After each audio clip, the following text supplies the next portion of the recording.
C# programming सीखने के लिए हमारे चैनल लर्न कोडिंग को सब्सक्राइब करें।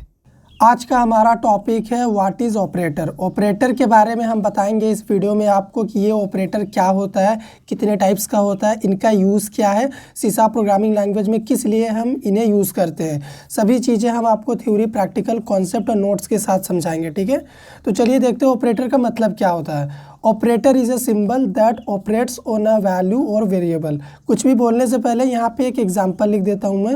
अगर मैंने लिखा int a = 10, तो यहाँ पे ये इक्वल क्या है, ये इक्वल है ऑपरेटर।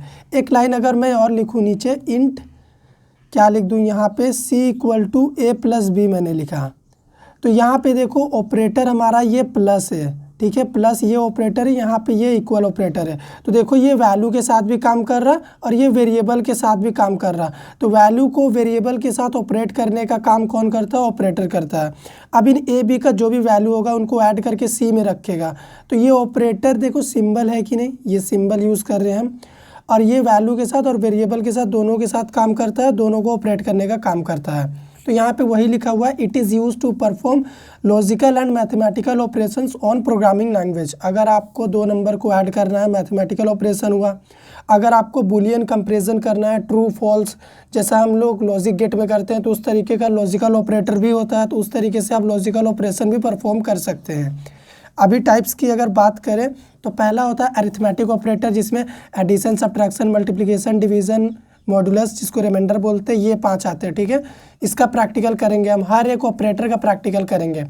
रिलेशनल ऑपरेटर का यूज़ हम करते हैं कंपैरिजन करने के लिए, less than, greater than, less than equal, greater than equal. Equality में भी हम कंपेयर ही करते हैं, इक्वल इक्वल यूज़ करके वैल्यू को नॉट इक्वल के साथ भी देखते हैं। लॉजिकल ऑपरेशन परफॉर्म कराने के लिए ये हो गया logical not operator, logical and, logical और ये कंडीशनल के केस में भी हम इनका यूज़ करते हैं, एक सिंगल एंड, सिंगल और का। असाइनमेंट ऑपरेटर वैल्यू असाइन करने का काम करता है। इंक्रीमेंट डिक्रीमेंट आपने लूप में देखा ही होगा, हमने आपको दिखाया भी पहले वीडियो लेक्चर में, प्लस प्लस, माइनस माइनस, किस तरह से वैल्यू को इंक्रीज डिक्रीज करने के लिए करते हैं। टर्नरी ऑपरेटर का यूज़ हम करते हैं कंडीशन के लिए। अगर मान लो आपको मैं बोलूँ कि इफ एल्स यूज़ मत करो, बिना इफ एल्स यूज़ किए हुए 2 नंबर 3 नंबर में ग्रेटर नंबर पता करके बताओ, तो टर्नरी ऑपरेटर उस केस में बेस्ट होता है, इसके थ्रू आप कर सकते हैं। तो अभी हम करेंगे क्या, अरिथमेटिक ऑपरेटर से प्रैक्टिकल स्टार्ट करेंगे और धीरे धीरे सबका प्रैक्टिकल आपको शो करके दिखाएंगे। तो चलिए प्रैक्टिकल वाले सेशन में सबसे पहले हम क्या करते हैं, 2 इंटीजर टाइप का वेरिएबल बना लेते हैं। ए, इसकी वैल्यू 100 फिक्स कर देते हैं, बी का वैल्यू 50 रख देते हैं। अब हम क्या करेंगे, अरिथमेटिक ऑपरेशन परफॉर्म करके आपको दिखाएंगे। तो हम डायरेक्ट कर सकते हैं, यहाँ पे console.writeLine लिखो, प्रिंटिंग वाला स्टेटमेंट, और यहाँ पे a + b कर दो। तो ये हो गया हमारा एडिशन का अरिथमेटिक ऑपरेशन। इसी तरह से और भी होता है, सब्ट्रैक्शन, मल्टीप्लिकेशन, डिवीज़न और रिमाइंडर। तो हम क्या कर सकते हैं, यहाँ पे अभी माइनस करेंगे, उसके बाद अगले वाले में मल्टीप्लिकेशन होगा, डिवीज़न, और लास्ट में हम रिमाइंडर फाइंड करेंगे। कोड हमारा रेडी है। यही अरिथमेटिक ऑपरेटर होता है, एडिशन, सब्ट्रैक्शन, मल्टीप्लिकेशन, डिवीज़न और रिमाइंडर। प्रोग्राम को सेव करके अगर हम रन करें तो आप इसका आउटपुट देख पाएंगे। सबसे पहले तो 150 आएगा एडिशन, तो यहाँ पे हमारा कोड अभी रन कर रहा है। ठीक है, ये देखो रन हो गया, 150 एडिशन आया, सब्ट्रैक्शन आया 50, मल्टीप्लिकेशन अगर आप मल्टीप्लाई करेंगे इन दोनों नंबर को तो 5000 होगा, डिवीज़न 2 आया, क्योंकि हम 100 को जब 50 से डिवाइड करेंगे तो 2 मिलेगा हमें रिज़ल्ट, और रिमाइंडर 0 आया, क्योंकि रिमाइंडर 0 आएगा अगर आप 100 को 50 से डिवाइड करेंगे तब।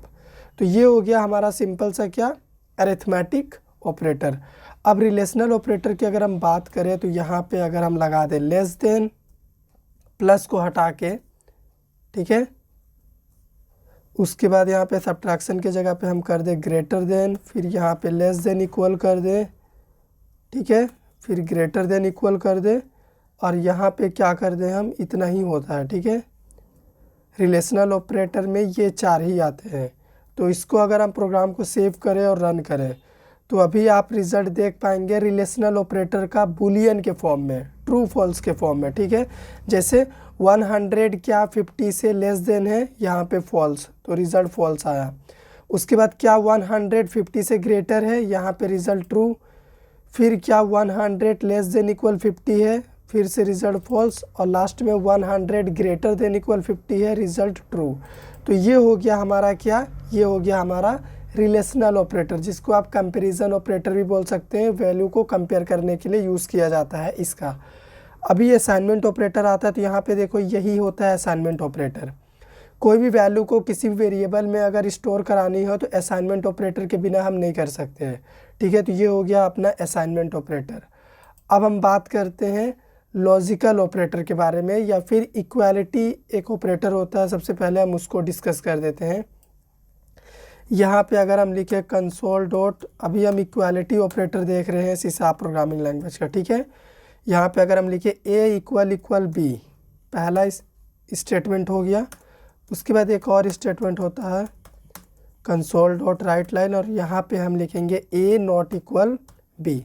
यही दो होता है इक्वालिटी ऑपरेटर। प्रोग्राम को सेव करें और रन करें तो आप आउटपुट यहाँ पे देख पाएंगे इक्वालिटी ऑपरेटर का भी बूलियन के फॉर्म में, ट्रू फॉल्स के फॉर्म में।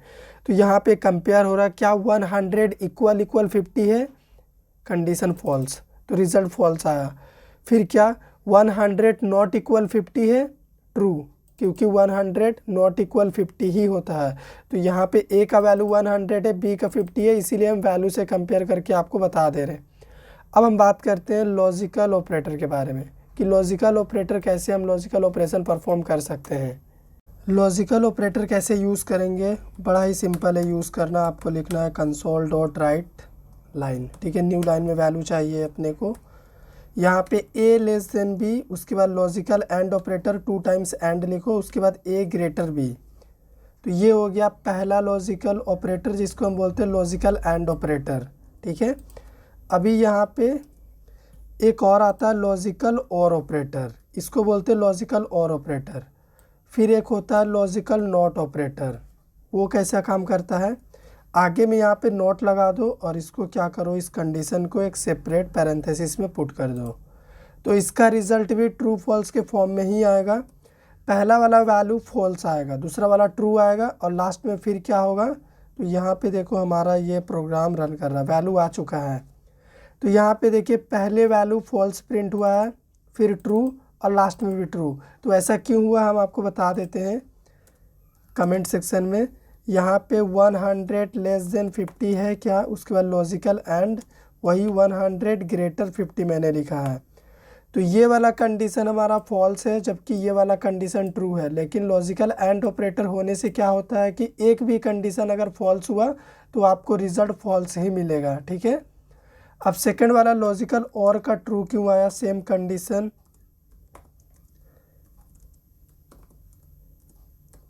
इसका रिज़ल्ट ट्रू इसलिए आया क्योंकि ये वाला कंडीशन फॉल्स है जबकि ये कंडीशन ट्रू है।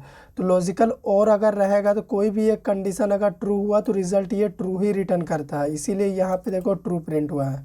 फिर लास्ट में भी ट्रू आया, ऐसा इसलिए ए का वैल्यू क्या है 100, बी का है 50। तो यहाँ पे अगर हम कंपेयर करें 100 लेस देन 50, तो ये कंडीशन क्या है, ये कंडीशन है फॉल्स। लेकिन इसके आगे में यहाँ पे देखो नॉट लगा हुआ है, तो फॉल्स को ये ट्रू में कन्वर्ट कर देता है, रिवर्स कर देता है, इसीलिए ट्रू प्रिंट हुआ है। तो ये हो गया हमारा लॉजिकल ऑपरेटर का एग्जांपल। लॉजिकल ऑपरेशन आप इस तरह से परफॉर्म कर सकते हैं। अब हम आपको बताते हैं टर्नरी ऑपरेटर आप कैसे यूज़ कर सकते हैं अगर आपको कोई बोले कि बिना इफ एल्स के कंडीशन पता करो, ठीक है। तो यहाँ पे अगर मान लो मुझे 2 नंबर में ग्रेटर नंबर कौन सा है इसका प्रोग्राम बनाना है बिना इफ एल्स यूज़ किए हुए, ठीक है। तो हम टर्नरी ऑपरेटर की मदद से ये सिंपल सा लॉजिक लिख के बता सकते हैं, ठीक है।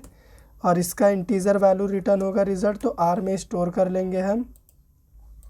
फिर क्या करेंगे, हम रिज़ल्ट को प्रिंट कर देंगे कंसोल डॉट राइट लाइन, और यहाँ पे आर को प्रिंट कर दो। तो जो भी वैल्यू ग्रेटर होगा, अगर ए का वैल्यू ग्रेटर है तो ए का वैल्यू प्रिंट होगा आर के थ्रू, बी का वैल्यू ग्रेटर होगा तो बी का वैल्यू प्रिंट होगा इस आर के थ्रू।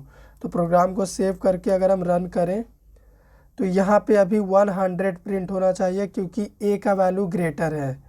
तो टाइम ले रहा है, वेट कर लेते हैं थोड़ा सा। देखो यहाँ पे 100 आ चुका है। तो ये क्यों आया हम आपको समझा देते हैं। ए ग्रेटर बी है, क्या 100 ग्रेटर 50 है, कंडीशन ट्रू। जब कंडीशन ट्रू हुआ तो ये ए प्रिंट हुआ, ठीक है। अगर मान लो b का वैल्यू ग्रेटर होता, b का वैल्यू मान लो ये ग्रेटर है, ठीक है। प्रोग्राम को हम सेव करते हैं और रन करते हैं, तो अभी b का वैल्यू प्रिंट होगा 500। यहाँ पे देखो 500 प्रिंट हुआ है, क्यों?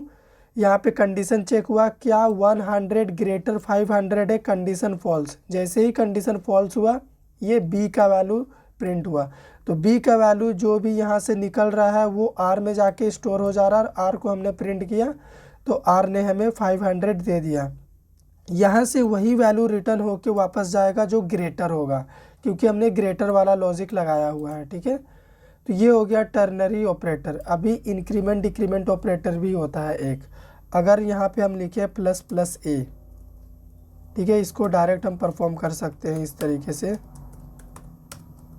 आपको इसका आउटपुट बताना है। अगर प्लस प्लस ए हम लिखे तो क्या वैल्यू आएगा, उसी में अगर हम ए प्लस प्लस लिखे तो क्या वैल्यू आएगा, ठीक है। ए बी का भी कोई काम नहीं, एक वेरिएबल से काम हो जाता है, ठीक है। फिर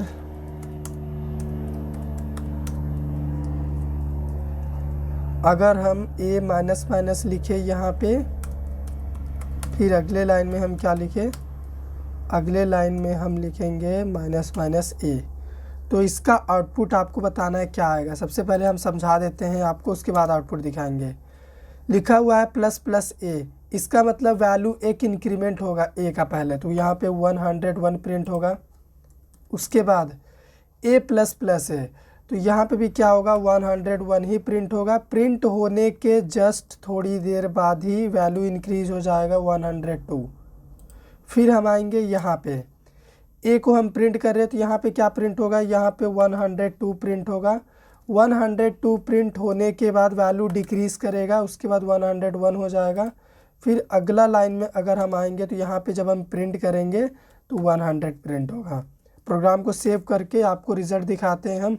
सेम यही रिज़ल्ट डिस्प्ले होगा, 101, उसके बाद 101 फिर से, ये देखो 2 टाइम्स 101, फिर 102, ये देखो 102, और लास्ट में देखो 100 प्रिंट हुआ है, लास्ट में ये देखो 100 प्रिंट हुआ। तो इस तरीके से आप सी शार्प प्रोग्रामिंग लैंग्वेज में ऑपरेटर को यूज़ कर सकते हैं किसी भी ऑपरेशंस को परफॉर्म करने के लिए। वीडियो अगर आपको समझ में आया हो तो लाइक करिए, शेयर करिए, चैनल को सब्सक्राइब कर दीजिए।